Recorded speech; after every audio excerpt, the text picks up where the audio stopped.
Bonsoir, ravi de vous retrouver pour une nouvelle édition du 19h au sommaire aussi riche que varié. Vous découvrirez dans cette édition le palmarès 2021 de la Fondation Prince-Pierre. Il y a 7 lauréats cette année, dont notamment l'auteure Annie Ernaux que nous entendrons.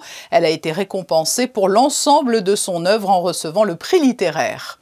Monacotech lance une nouvelle campagne de recrutement de start-up. Nous irons découvrir comment fonctionne l'incubateur monégasque et rencontrer des jeunes pousses qui s'y développent. Parlez-moi d'amour, un vaste programme, le thème d'une conférence donnée par Valérie Terninck mardi soir à l'Agora, la maison diocésaine. Cette spécialiste de la vie conjugale et familiale s'adresse aux parents qui veulent accompagner leur enfant dans leur vie affective, sans intrusion, mais avec pour principal souci de leur permettre d'éviter les écueils qui pourraient jalonner ce chemin. Elle sera notre invitée. Ces croquis et carnets de voyage font rêver. L'artiste Virginie Broquet fait actuellement une halte à la Maison de France, une exposition intitulée « Aux portes de l'Orient ». La Roca Team va-t-elle continuer sur sa belle lancée en Euroleague? Les basketteurs monégasques se déplacent à Madrid pour leur 3e match dans cette compétition européenne. La création contemporaine était donc à l'honneur mardi soir dans un écrin des plus prestigieux, l'Opéra Garnier. La 55e cérémonie de proclamation des prix de la Fondation Prince-Pierre s'est déroulée en présence de son Altesse royale la princesse de Hanovre et de nombreuses personnalités du monde des arts et de la culture. Alexandra Pani vous dévoile le palmarès 2021 sur des images d'Alexandra Marangoni. Musique, littérature et philosophie à l'honneur de cette 55e cérémonie de proclamation des prix de la Fondation Prince-Pierre de Monaco. La soirée s'est déroulée en présence cette année encore de sa présidente, la princesse de Hanovre. Première récompense à être décernée, le prix de la composition musicale.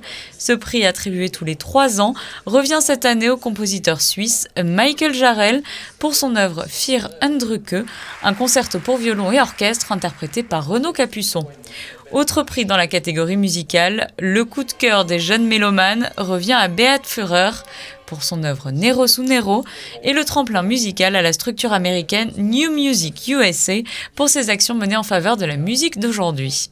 Le reste de la soirée a mis les femmes en lumière, tout d'abord avec la catégorie très attendue chaque année, le prix littéraire. La lauréate 2021 n'est autre qu'Annie Ernaux, connue pour ses œuvres essentiellement autobiographiques. Un prix attribué avec émotion par la princesse de Hanovre. Je suis quelque part aux avant-postes aussi d'une écriture de femmes, ça beaucoup, mais pas seulement.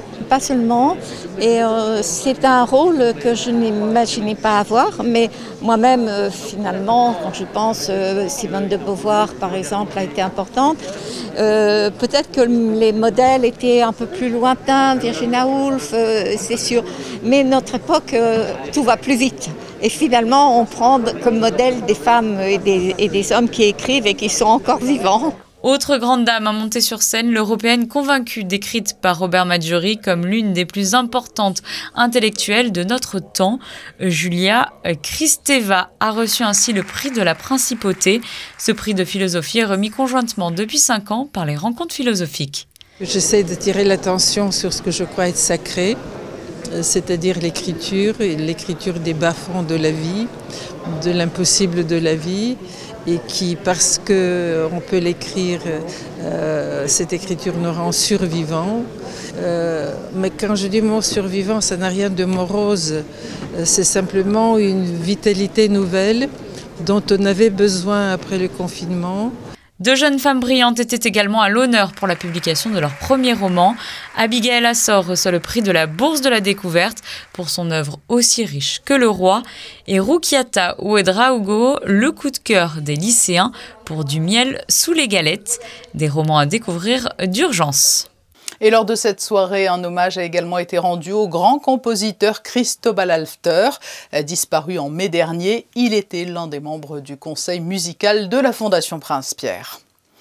Nous vous le disions hier, le prince Albert II était au siège de la Fédération internationale de la Croix-Rouge et du Croissant-Rouge lundi à Genève. Il y a découvert une exposition qui abrite des œuvres prêtées par la Croix-Rouge monégasque et a également enregistré un message pour le sommet Planète Red, un événement mondial du mouvement de la Croix-Rouge portant sur les changements climatiques et les pandémies. Nous l'écoutons. La situation en ce qui concerne le changement climatique et les atteintes à l'environnement d'une façon générale sont toujours aussi graves et aussi importants. Et il faut toujours rappeler un petit peu quelle est la situation et quels sont les dangers auxquels nos différents écosystèmes naturels, qu'ils soient maritimes ou terrestres, ont à faire face. Et c'est notre responsabilité collective, à l'aube de la COP26, justement, de porter ces messages, parce que tout ce qui porte atteinte à l'environnement, tout ce qui porte atteinte à la santé humaine aussi, c'est un problème extrêmement important. Et c'est là où le mouvement de la Croix-Rouge rejoint aussi cette lutte contre les changements climatiques et cette lutte contre la préservation de notre environnement. Eh bien, c'est aussi une lutte pour la survie de notre espèce, de l'espèce humaine sur cette belle planète. Et donc, tous les efforts qui seront faits pour cela doivent être encouragés. Et je suis très heureux et très fier de pouvoir aussi apporter, parmi d'autres personnalités, mon message pour souligner l'importance de cette lutte. Le prince Albert II était interrogé par Christine Datomel. Vous avez un projet innovant et vous souhaitez le développer au mieux. Eh bien, l'incubateur et accélérateur de start-up Monacotech a lancé fin septembre un nouvel appel à candidature pour bénéficier de ses locaux et de son expérience. Les détails dans ce reportage de Fabien Bonilla et Alexandra Marangoni. Créé il y a 4 ans par l'État monégasque en collaboration avec Xavier Niel, Monacotech est un incubateur accélérateur de start-up et propose à de jeunes entreprises innovantes triées sur le volet de bénéficier d'un appui en termes de conseils, de suivi, de soutien, d'accompagnement et de financement pour un loyer défiant toute concurrence, tout cela dans des locaux de plus de 800 mètres carrés situés à Fontvieille. Et bien depuis le 27 septembre, Monacotech a ouvert un nouvel appel à projets pour de futures start-up. Le caractère innovant est très important pour nous, avec le degré et le stade d'avancement. Donc il faut avoir au minimum un prototype. On regarde l'équipe et ses valeurs. Et en même temps, il faut que ça rentre dans la stratégie de Monaco et de vouloir surtout s'établir en principauté, de développer son business à et depuis Monaco. Depuis sa création en novembre 2017, Monacotech a déjà accueilli 34 startups et 15 y sont encore hébergés actuellement. Nous, ce qui nous intéresse particulièrement à Monacotech, c'est la flexibilité. Parce que, par exemple, dernièrement, on a fait rentrer un nouvel actionnaire dans notre projet. Et là, on avait besoin d'avoir beaucoup de personnes pour un temps réduit. Et en fait, on a la flexibilité des locaux. La deuxième chose, c'est le Startup Programme qui nous a vraiment permis de rencontrer tous les acteurs incontournables de la principauté et nécessaires quand on est entrepreneur. Et en tant que labo de recherche et développement, on bénéficie également du Fab Lab, ce qui me permet de mieux maîtriser nos coûts et la rapidité de nos recherches. Aujourd'hui, Monacotech, c'est un confort de travail, non seulement la synergie qu'on peut retrouver avec toutes les startups, le principe de pouvoir finalement créer certaines synergies avec d'autres startups, ce qu'on a déjà fait, et puis un petit peu cette ambiance startup qu'on recherche. Enfin, c'est vraiment le côté un petit peu chouchouté qu'on peut retrouver et qui nous plaît ici à Monacotech. Pour bénéficier des avantages de cet incubateur et accélérateur de start-up, il faut récupérer un dossier sur le site internet de Monacotech et ensuite le déposer avant le 25 octobre à minuit. Voilà, vous savez ce qu'il vous reste à faire si vous avez la bonne idée, le bon projet. La réalité à laquelle sont confrontés aujourd'hui les adolescents est bien différente de celle de leurs parents. Un fossé générationnel a pu se creuser avec l'émergence de nouveaux outils et de nouvelles sources d'information. Le corps est de plus en plus exposé et dans ce contexte, il est parfois devenu difficile de parler de sexualité avec ses enfants. C'est la raison pour laquelle le diocèse a souhaité inviter une intervenante, conseillère conjugale et familiale, pour guider les parents à travers une conférence intitulée « Parlez-moi d'amour ». Elle est notre invitée. Bonsoir Valérie Terninck. Bonsoir. Votre propos finalement s'adresse aussi bien aux parents qu'aux enfants. Parlez-moi d'amour, c'est un vaste programme. C'est un vaste programme qui a commencé au départ. On parlait aux jeunes et maintenant on en vient beaucoup à parler aux parents pour que le fossé se creuse pas trop entre eux, c'est compliqué. Tout évolue avec le temps, les mentalités, les outils. Pourquoi faut-il accompagner son enfant sur le chemin de la vie affective ? On doit toujours accompagner son enfant, mais aujourd'hui, les parents ont besoin aussi de comprendre le langage de leur enfant, tout ce qu'ils entendent, voient et vivent parfois. Et c'est pas toujours très facile, parce qu'on n'a pas du tout eu le même langage, on n'a pas eu du tout les mêmes habitudes. Et aujourd'hui, les jeunes sont un peu dans leur... Je pense qu'on leur demande beaucoup de choses au niveau... Alors, range ta chambre, mange bio, mange bio, et des bons amis, beaucoup de choses, et des bonnes notes, etc. Mais en fait, on ne sait pas ce qui se passe dans le secret de leur cœur au niveau de la sexualité. Et je pense que ce serait chouette que les parents aussi se mettent parfois à l'école de leurs enfants en leur disant cette jeunesse me pose vraiment plein de questions, je ne sais pas très bien comment y répondre, est-ce que tu pourrais m'aider à la connaître ? Quels sont les principaux écueils ? Les réseaux, la pornographie sur Internet qui s'est considérablement développée et qui est très accessible aujourd'hui ? Les jeunes sont un peu déstructurés, c'est-à-dire qu'ils peuvent vivre des choses avec leur corps en ayant l'impression que le cœur ne va pas être touché. Par exemple, le sex friend. Et en fait, on peut vivre sa sexualité avec son corps, mais on met son cœur de côté. Mais je ne crois pas que ce soit vraiment possible en les écoutant individuellement. Et du coup, leur intelligence, parfois aussi, ils sont des jeunes incroyablement intelligents qui se posent des vraies questions sur la liberté, etc. Mais ils sont un peu perdus quand il s'agit de poser des actes dans leur sexualité. Ils ne se posent pas toujours quelles conséquences cela va avoir dans 5 ans, 10 ans, 15 ans pour moi. Et qu'est-ce que ça va avoir comme conséquence pour celui que j'aime, celui avec qui je vis ma sexualité.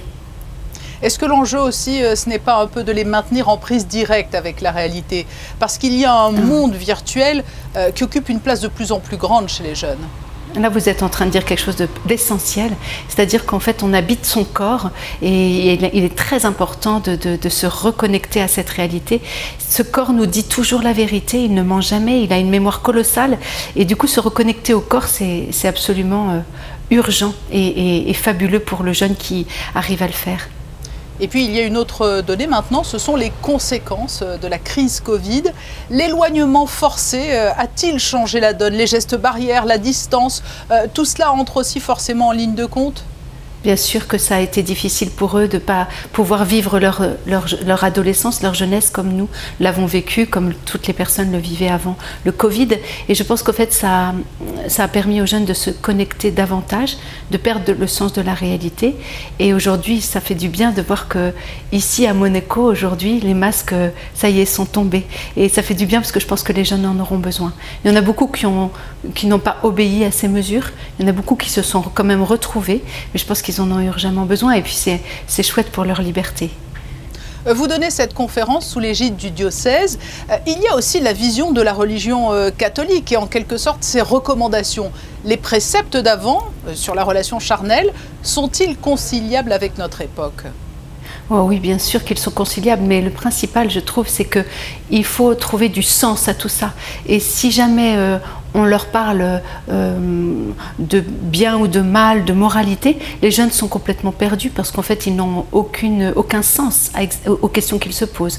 Il faut que tout ça se soit cohérent, il faut leur donner beaucoup de cohérence et puis les laisser profondément libres. Alors, moi, je suis très heureuse d'avoir découvert à travers eux, à travers les jeunes que j'ai rencontrés, aussi bien dans les grandes écoles, dans les écoles, dans toutes sortes d'écoles d'ailleurs, et aussi chez les prisonniers, dans une prison de jeunes mineurs, ou alors aussi chez des personnes qui m'appelaient un peu partout et qui nous appelaient à parler moi d'amour. Ce qu'on a remarqué, c'est qu'en fait, il y a un endroit intact chez le jeune qui ne peut absolument pas être abîmé. Et de cet endroit, on peut retrouver l'espérance que l'on a en eux. C'est-à-dire que si un jeune arrive avec son micro et me dit « Madame, est-ce que vous êtes transphobe ?» Moi, je lui demande de me regarder dans mon être, en fait, dans mon être profond.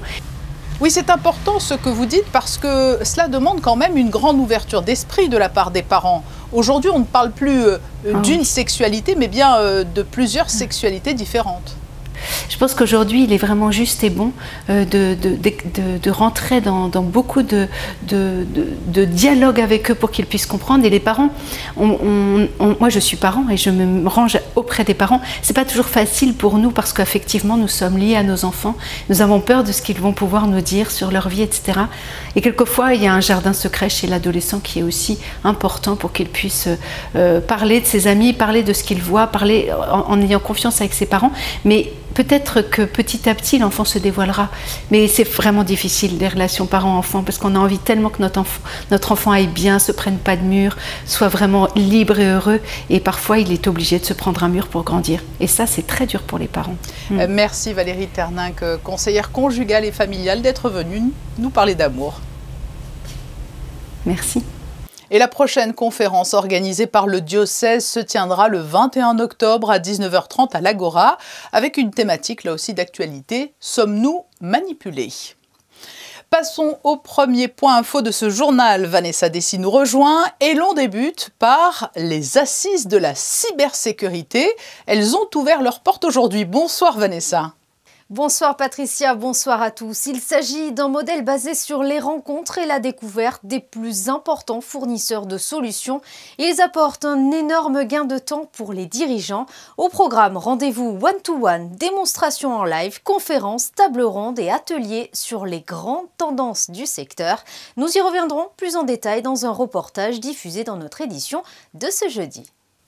Une nouveauté, le Bureau des affaires spatiales monégasques vient de voir le jour. Oui, et sa création fait suite à un dialogue nourri entre les acteurs économiques de ce secteur, implanté en principauté, dont les activités comprennent la fabrication de satellites d'observation de la Terre, de télécommunications et d'engins astromobiles. Au plan international, le Bureau des affaires spatiales assurera la représentation de la principauté dans les instances dédiées en collaboration avec le département des relations extérieures et de la coopération. Et puis, passation de témoin à la tête du club Sort Optimiste. Christiane Eugénie Gauthier a cédé la présidence à Yveline Garnier. Le club Sort Optimiste international de Monaco a été fondé il y a près de 43 ans. Ce club exclusivement féminin est au service des autres, entièrement dédié à soulager la souffrance et à apporter son aide sous différentes formes. De nombreuses causes ont été soutenues telles que la maladie d'Alzheimer, le sida, les cancers pédiatriques et bien d'autres. À noter par exemple que le club Sort Optimiste est à l'origine de la partie handi-plage au Larvoto. Je vous propose donc d'écouter la nouvelle présidente. Nos ambitions pour les 2 années qui suivent maintenant, c'est déjà de faire des événements, de pouvoir continuer à aider les autres aussi, parce que pendant 2 ans, on n'a pas fait grand-chose. Du fait du Covid, on a été vraiment coincés à ne pas pouvoir bouger, à ne pas pouvoir faire des réunions, enfin très très peu. Donc pendant 2 ans, on espère qu'on va revivre, comme beaucoup de gens d'ailleurs, je pense. On est parti pour refaire plein de choses, c'est clair. Yveline Garnier, qui sera donc présidente du club Sort Optimiste international de Monaco durant 2 ans. La Maison de France accueille une nouvelle exposition baptisée « Les Portes de l'Orient ». Elle est née d'une belle histoire d'amitié entre une artiste française et un artisan libanais. Un avant-goût avec ce reportage de Christina Tomel et Sylvain Péroumal. La rencontre a eu lieu en 2018 à la Maison de France lors d'une exposition de Virginie Broquet, l'artiste française célèbre pour parcourir le monde en quête des ambassades de France. Pour les saisir à la pointe de ses pinceaux, rencontra le père de Camille Tarazzi, artisan libanais, et dès lors, une belle histoire d'amitié est née entre les 2 familles.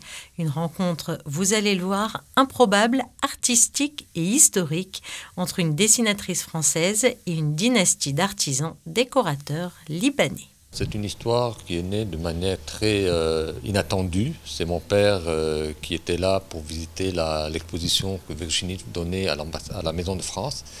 Et là, il croise Virginie, il lui dit « Mais vous n'êtes pas venu à Beyrouth, où il y a l'ambassade de France à Beyrouth ?» Il lui a dit « Non, pas encore ». Il lui a dit « C'est intéressant de voir le travail fait par ma famille en 1916 et que lui-même a restauré 80 ans plus tard ». Et donc Virginie le contacte quelques mois plus tard, donc pas juste après, et puis naît l'idée de Virginie de venir à Beyrouth. Il y a plus de 100 ans, l'ancêtre des Tarazzi aménagea et décora la résidence des Pins, siège de l'ambassade de France à Beyrouth.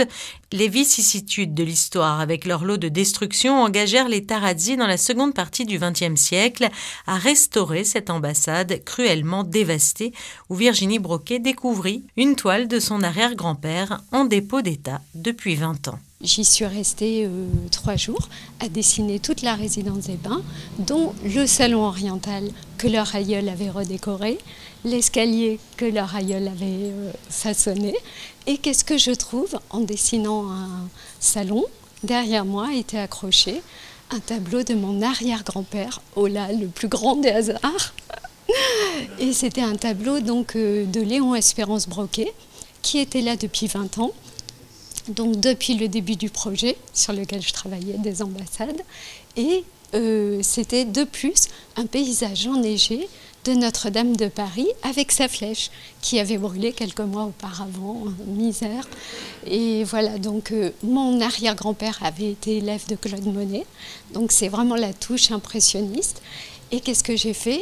J'ai décidé, c'était tellement d'émotion pour moi, j'ai décidé de faire une copie de ce tableau pour l'offrir à mon père. Au travers d'objets divers, entre documents historiques, archives familiales et cartes postales anciennes, le pays du Cèdre se révèle à chaque tournant de l'exposition et relate une histoire pleine de senteurs et de saveurs. Vous avez jusqu'au 6 novembre pour découvrir les Portes de l'Orient, composées des créations artisanales de la maison Tarazzi et des dessins de Virginie Broquet. Vanessa Dessy est déjà de retour pour développer les autres informations du jour, parmi lesquelles une journée d'information consacrée à l'allaitement maternel.